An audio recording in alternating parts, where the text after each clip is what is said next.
चलो बच्चों, चलिए प्रश्न को पढ़ते हैं और समझते हैं। निम्नलिखित फलनों का के सान्तत्यता की जांच कीजिए। और हमें फलन दिया है एफ एक्स बराबर एक्स बटा मापांक एक्स यदि एक्स का मान जीरो से कम है और माइनस एक यदि एक्स का मान जीरो या जीरो से अधिक है। प्रश्न को हल करने से पहले प्रश्न के लिए हम मुख्य अवधारणा लिख लेते हैं। तो प्रश्न के लिए मुख्य अवधारणा जिसकी सहायता से हम इस प्रश्न को हल करेंगे। मुख्य अवधारणा। मुख्य अवधारणा में हम सबसे पहले यदि कोई फलन यदि यदि फलन एफ एक्स कोई बिंदु एक्स बराबर ए पर संतत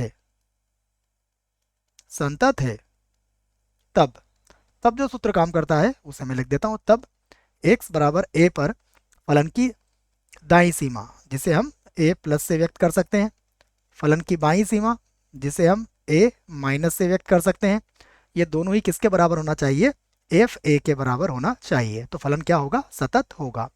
आइए अब हम जो फलन दिया गया है उसकी जांच करते हैं। तो फलन की जांच करने में मैं सबसे पहले मान लेता हूं, माना x बराबर कितना है? c1 है। और जहां c1 का मान क्या है? सदैव शून्य से कम है। तब तब x बराबर c1 पर सातत्यता सातत्यता की जांच, हम इस सातत्यता की जांच करेंगे। यदि जांच करेंगे तो देखो हमें क्या मिलेगा। यहां पर हम कहेंगे एफ ऑफ c1 प्लस बराबर होगा एफ ऑफ c1 माइनस के, और ये बराबर होगा एफ ऑफ सी के। बराबर कैसे होगा? क्योंकि तीनों में एक ही फलन का प्रयोग हम करने वाले हैं। ये हो जाएगा c1 बटा मापांक के अंदर क्या आ जाएगा? c1, और इसका मान किसके बराबर आएगा? माइनस एक के बराबर आएगा। क्योंकि c1 का मान यदि आपने ऋणात्मक रखा तो उसके बटे में धनात्मक हो जाएगा और कटने के बाद सदैव माइनस एक ही आएगा। इस आधार पर तीनों ही मान क्या होंगे? हमारे बराबर होंगे। तो हम कह सकते हैं कि अतः अतः यदि x का मान जीरो से कम है तब एफ एक्स क्या है? संतत है। तो x का मान यदि जीरो से कम है तो फलन सदैव सतत होगा। आइए अब हम x का मान जीरो से अधिक पर इसकी जांच करते हैं। तो दूसरे नंबर पर फिर से मैं लिखूंगा माना x बराबर c2, और जो c2 होगा इसका मान सदैव जीरो से अधिक होगा। तब तब x बराबर c2 पर सातत्यता सातत्यता की जांच करेंगे। तो जब यहां पर सातत्यता की जांच करेंगे तो हमें क्या मिलेगा? यहां पर हम कहेंगे एफ ऑफ c2 प्लस, अर्थात c2 पर दाईं सीमा बराबर होगा एफ ऑफ c2 माइनस, अर्थात c2 पर बाईं सीमा। और ये दोनों ही किसके बराबर होंगे? एफ ऑफ c2 के। क्यों बराबर होंगे? क्योंकि तीनों के लिए हमें जो फलन का मान दिया है वो कितना दिया हुआ है? माइनस एक। तो आप कह सकते हो कि अतः यदि x का मान जीरो से अधिक है पर जो हमारा फलन एफ एक्स है वो क्या है? संतत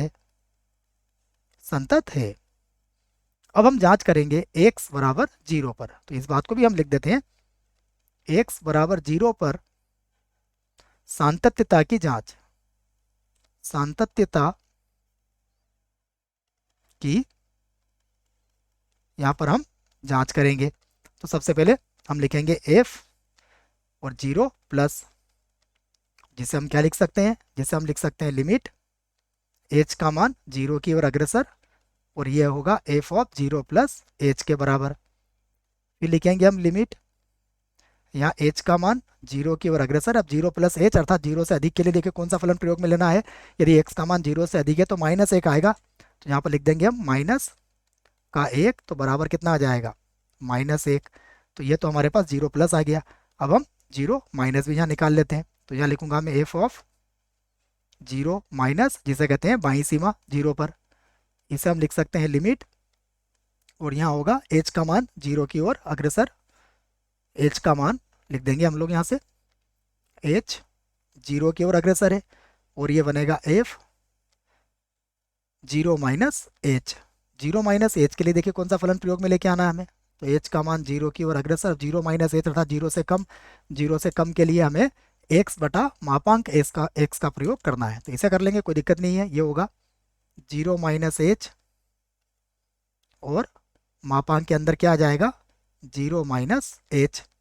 यदि हल करेंगे तो देखिए यहाँ पर नीचे तो प्लस का एच आएगा, ऊपर माइनस का आ जाएगा, कटने के बाद क्या बचेगा, माइनस एक बचेगा। और अब हम एफ जीरो पर मान निकालेंगे। एफ जीरो पर मान फलन का कितना दिया हुआ है, माइनस एक ही दिया हुआ है। तो हम यहाँ पर कह सकते हैं कि यहाँ देखिए एफ जीरो प्लस बराबर है एफ जीरो माइनस, और ये दोनों ही किसके बराबर हैं, एफ जीरो के। तो हम कह सकते हैं कि अतः एक्स बराबर जीरो पर एफ एक्स क्या है, संतत है, संतत है। तो अब हमने क्या किया कि फलन को सभी बिंदुओं पर सतत बता दिया है। तो हम ये कह सकते हैं कि एफ एक्स जो है वो क्या है, एफ एक्स सर्वत्र सर्वत्र संतत फलन है, संतत फलन है, अर्थात इसका असतत होने का कोई भी बिंदु यहाँ पर विद्यमान नहीं है, इसलिए यह सतत फलन है। आशा करता हूँ बच्चों आपको इस प्रश्न का उत्तर समझ में आया होगा। धन्यवाद।